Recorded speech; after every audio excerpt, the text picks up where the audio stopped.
Mesdames et messieurs, bienvenue à votre premier rendez-vous de l'information sur Beurre TV. En voici les principaux titres. Le président Bouteflika reçoit le ministre français de la Défense. Le service national sur la table du deuxième conseil ministériel. Une préparation de conférence nationale pour la transition démocratique. En France, Manuel Valls à Barcelone pour un meeting européen. Après sa réunion tenue le 7 mai, le conseil ministériel s'est réuni aujourd'hui pour approuver le plan d'action du gouvernement de Sellel, qui va être remis au Parlement pour adoption durant la session de printemps, en concordance avec les articles 79 et 80 de la Constitution. Cette deuxième réunion des ministres vient après les instructions du président la semaine dernière portant sur les dossiers prioritaires dans la période à venir. La réunion avait pour but d'approuver la nouvelle loi sur le service national et d'adopter le plan d'action du gouvernement de Abdelmalek Sellel, avant de le remettre à l'Assemblée populaire nationale et au Conseil de la Nation. Le plan d'action porte sur 8 points principaux, notamment les questions du découpage administratif, l'installation du Conseil supérieur de l'audiovisuel et de l'autorité de régulation de la presse écrite. Le président Abdelaziz Bouteflika a supervisé la révision de la Constitution consensuelle, où la première phase s'est soldée avec la distribution des copies du projet de Constitution et les invitations aux partenaires politiques et sociaux et à la société civile. En attendant la deuxième phase, sous forme d'auditions qui auront lieu le mois de juin prochain. Beaucoup de partis de l'opposition ont décidé de ne pas participer, telle la Coordination pour la transition démocratique, un nombre de partis du pôle de changement et un nombre d'anciens premiers ministres. Le président de la République Abdelaziz Bouteflika a reçu hier le ministre français de la Défense, Jean-Yves Le Drian, qui effectue une visite officielle de 2 jours en Algérie. L'audience s'est déroulée en présence du ministre des Affaires étrangères Ramdan Lamamra, du général de corps d'armée Ahmed Gaïd Saleh, vice-ministre de la Défense nationale, chef d'état-major de l'armée nationale populaire, et du ministre délégué chargé des affaires maghrébines et africaines, Abdelkader Msahel. Le ministre français a entamé plusieurs sujets à l'issue de cette rencontre que lui a accordé le président de la République Abdelaziz Bouteflika, notamment le terrorisme qui est selon lui un ennemi commun et concerne bien les États de la sous-région, notamment la France et l'Europe. Et il faut tout mettre en œuvre pour l'éradiquer, là où il se trouvait. Le ministre français de la Défense a expliqué qu'il s'agissait à la fois de la sécurité des États concernés, que ce soit le Mali, le Niger ou l'Algérie, et de celle de la France et de l'Europe. Sur le plan de la coopération bilatérale, le ministre français a indiqué qu'il a évoqué avec le président de la République la mise en œuvre de l'accord de défense entre les deux pays, qui fonctionne depuis le 1er février. Jean-Yves Le Drian a saisi l'occasion pour transmettre les félicitations du président François Hollande au chef de l'État suite à sa réélection à la présidence de la République. La préparation de la conférence nationale pour la transition démocratique s'accélère. La coordination nationale pour les libertés a arrêté hier sur la liste des invités à cette conférence et a adopté la plateforme politique lors d'une réunion technique, a-t-on appris de Sofiane Djilali, président de Djil Jadid et membre de l'organisation. D'autre part, les 13 petits partis politiques qui avaient soutenu le candidat Ali Benflis ont annoncé ce lundi leur opposition au projet de révision de la Constitution initié par le pouvoir. Dans le même temps, Mouloud Hamrouche tient de son côté à des tables rondes avec des associations de la société civile pour prendre le pouls du pays. Mais lui non plus ne semble pas désireux de donner son onction au projet de nouveau texte fondamental. La même démarche est adoptée par la Coordination pour les libertés et la transition démocratique. En réalité, c'est bien toute l'opposition qui s'apprête à refuser de participer aux consultations entamées par le pouvoir exécutif. Pour le jour venu, faire adopter par le plus grand nombre sa constitution amendée et enrichie. Seul le FFS tergiverse encore. Mais depuis le retrait de Hussein Ait Ahmed, ce parti multiplie les incohérences. Le nombre d'invités n'a pas été précisé. La plateforme politique sera envoyée aux invités pour qu'ils puissent faire des propositions. La demande d'autorisation nécessaire pour la tenue de la rencontre publique sera déposée incessamment au niveau de la wilaya. La Coordination nationale pour les libertés tiendra sa conférence pour la transition démocratique le 7 juin prochain. Dans le cadre de ces consultations, elle avait rencontré plusieurs personnalités, dont Sid Ahmed Ghazali, Mouloud Hamrouche et Ali Yahya Abdelnour. La situation reste confuse à Tripoli au lendemain de l'attaque du Parlement par un groupe armé qui a réclamé sa suspension. Elle était aussi tendue à Benghazi. L'Union européenne s'inquiète aussi de la forte augmentation depuis le début de l'année des arrivées de migrants partis de Libye. Ce mouvement devrait s'accélérer car plusieurs centaines de milliers de personnes veulent quitter ce pays en raison de l'insécurité, a annoncé la semaine dernière l'Agence européenne de surveillance des frontières, Frontex. L'Arabie saoudite et les Émirats arabes unis ont annoncé lundi la fermeture de leur représentation diplomatique dans le pays et le retrait de leur personnel. L'Algérie a pour sa part fermé sa frontière aux ressortissants libyens, notamment la Tunisie qui a baissé le mouvement du trafic et a augmenté la vigilance au poste frontalier de Ras Jdir.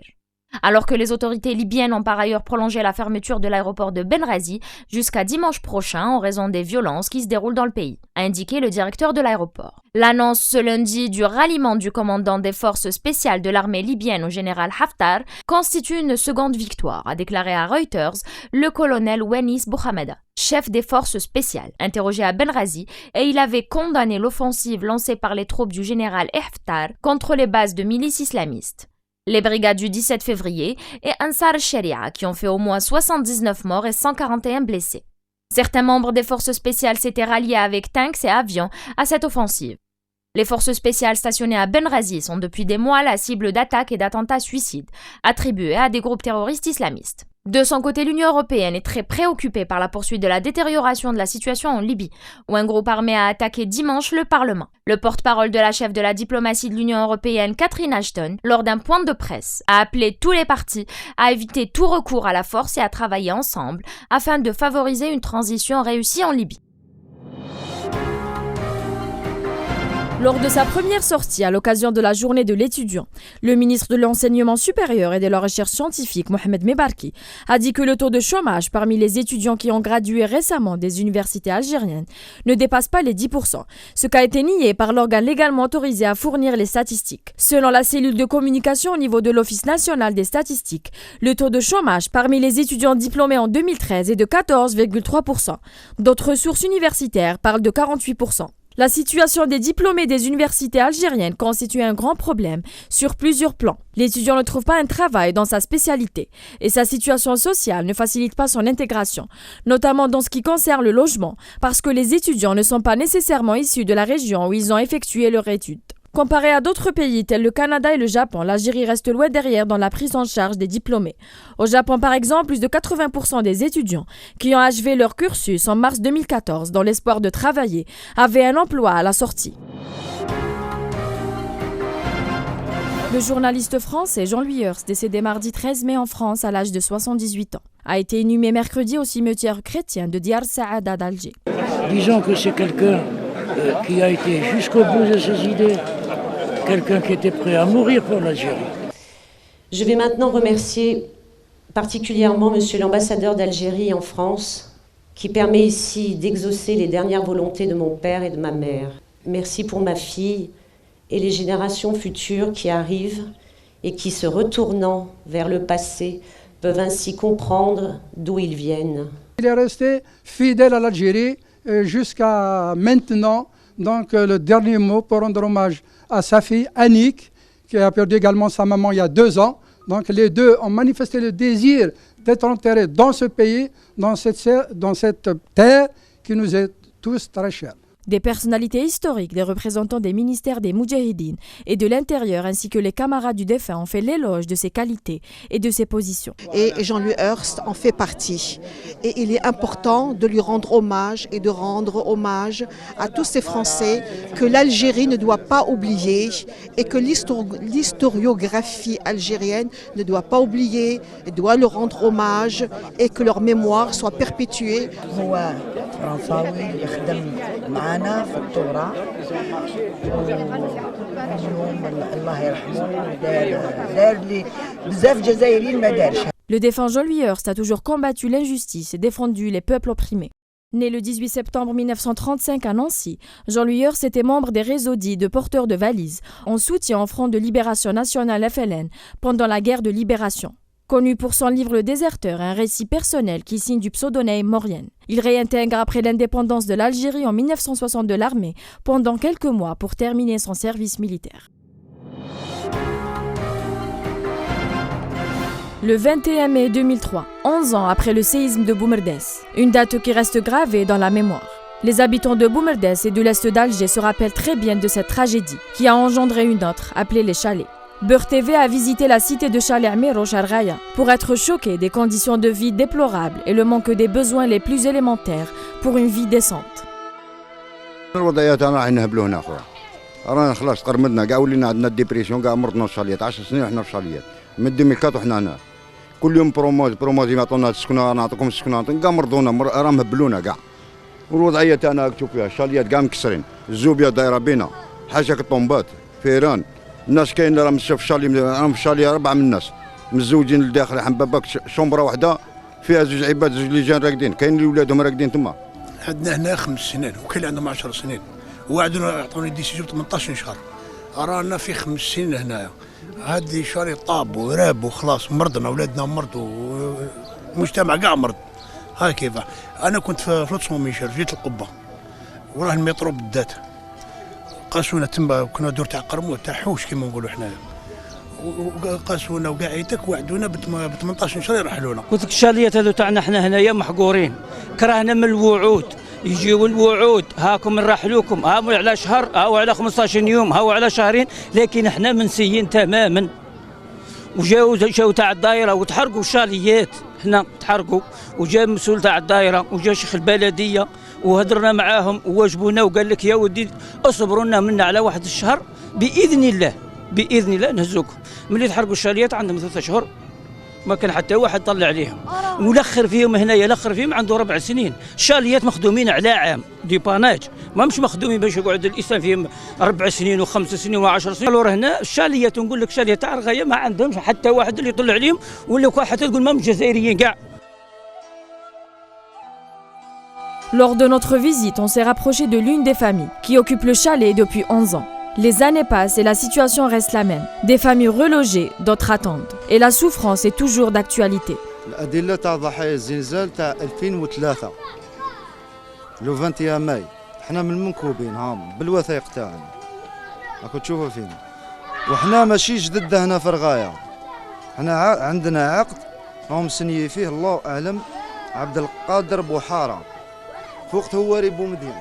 اليوم رانا 11 سنة، حنا نطلبوا من الدولة تاعنا، نطلبوا من الوزير الوالي السيد زوف، ماذا به يعني يشوف فينا بعين الاعتبار، يديروا لنا حل. حنا الشباب حنا كاين هنا سيتي امير واش كاين 40 واحد تما راهم مزوجين ومع العائلات تاعهم، يعني حنا نطلبوا من الدولة تاعنا تشوف لنا حل في اقرب وقت.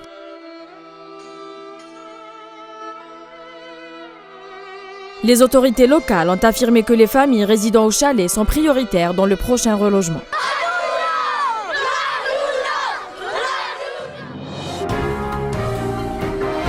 Le Premier ministre Manuel Valls a rendu visite dans sa ville natale Barcelone pour un meeting très européen sur les terres paternelles qu'il décrit comme une partie de ce qu'il est. Premier locataire de Matignon à ne pas être né français, espagnol et catalan par son père Xavier, mais aussi suisse italophone par sa mère Louise Angela Manuel Valls, naturalisé en 1982 à 20 ans, a un profil des plus européens. Le Premier ministre, dont la sœur est une partie de la famille, réside à Barcelone, a prononcé son discours en français mais aussi en catalan, 2 langues dans lesquelles il s'exprime couramment, selon son entourage. Sous un angle plus politique, la visite vise aussi à participer à une campagne des élections européennes où l'on n'a pas vu assez, au profit des questions nationales. En vue du scrutin organisé dans les 28 pays de l'Union européenne dimanche, Manuel Valls s'exprime aux côtés du candidat des socialistes au poste de président de la Commission européenne, l'Allemand Martin Schulz, mais aussi de Felipe González qui fut Premier ministre socialiste de la jeune démocratie espagnole et un de ses modèles de jeunesse en politique. Lors de ses premiers meetings pour les européennes, Manuel Valls n'a eu de cesse de lancer « J'aime la France et j'aime l'Europe »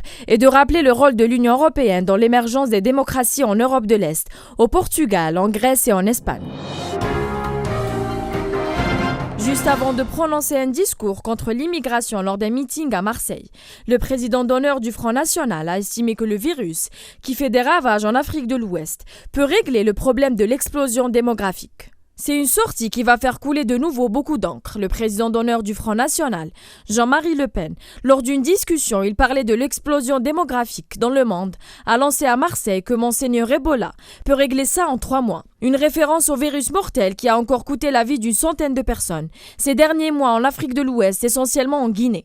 Jean-Marie Le Pen, qui discutait avec un maire FN, était entouré de plusieurs personnes, dont 2 journalistes de l'agence France Presse, quand il a expliqué la teneur du discours qu'il allait prononcer 1 heure plus tard au Palais de l'Europe, au parc Chano de la cité phocéenne. L'ancien patron du FN, candidat aux européennes en évoquant l'explosion démographique dans le monde, a affirmé le risque de submersion de la France par l'immigration et le remplacement de la population qui est en cours à cause notamment de la faible natalité du continent européen. Une centaine de soldats français ont été envoyés en renfort à Gao pour faciliter la relève des effectifs français dans cette ville du nord du Mali, dans une période marquée par de nouvelles tensions, a indiqué aujourd'hui la défense. La décision a été prise de prendre des éléments à Abidjan pour les basculer à Gao, où ils devaient arriver ce soir ou demain, a déclaré le porte-parole de l'état-major, le colonel Gilles Jaron, au cours du point de presse du ministère. 1 millier de militaires français sont actuellement stationnés à Gao pour un total de 1600 dans l'ensemble du Mali. Pour éviter d'être fragilisés, nous injectons une centaine d'hommes supplémentaires qui permettront de faire face aux événements sans que la relève soit perturbée. A poursuivi le porte-parole, la durée d'affectation des militaires français au Mali est de 4 mois. L'ancien président égyptien a été condamné aujourd'hui à 3 ans de prison pour corruption. Hosni Moubarak, âgé de 85 ans, a dirigé le pays pendant près de 30 ans, était jugé en première instance par un tribunal du Caire pour corruption. Lui et ses fils étaient accusés d'avoir détourné plus de 10 millions d'euros du budget des palais présidentiels. Ses 2 fils Jamel et Ali ont été condamnés à 4 ans de prison dans la même affaire, tandis que les 4 autres accusés ont été acquittés. Le convoi du chef d'état-major de la marine libyenne a été attaqué aujourd'hui à Tripoli et ce dernier a été légèrement blessé, a déclaré à l'AFP le porte-parole de la marine, précisant qu'un chauffeur et 2 gardes avaient également été blessés. Des hommes armés à bord d'une voiture ont bloqué la route du convoi du contre-amiral Hassan Abouchner et ont tiré des rafales de balles vers son véhicule, a déclaré le colonel Ayoub Qassem. Nous commençons nos brèves culturelles par le 8e Festival national de musique Diouane, prévu du 23 au 29 mai à Béchar. Comprend des spectacles dans les grandes agglomérations de la région, mais aussi un volet académique explorant la valeur patrimoniale de ce genre musical ancestral.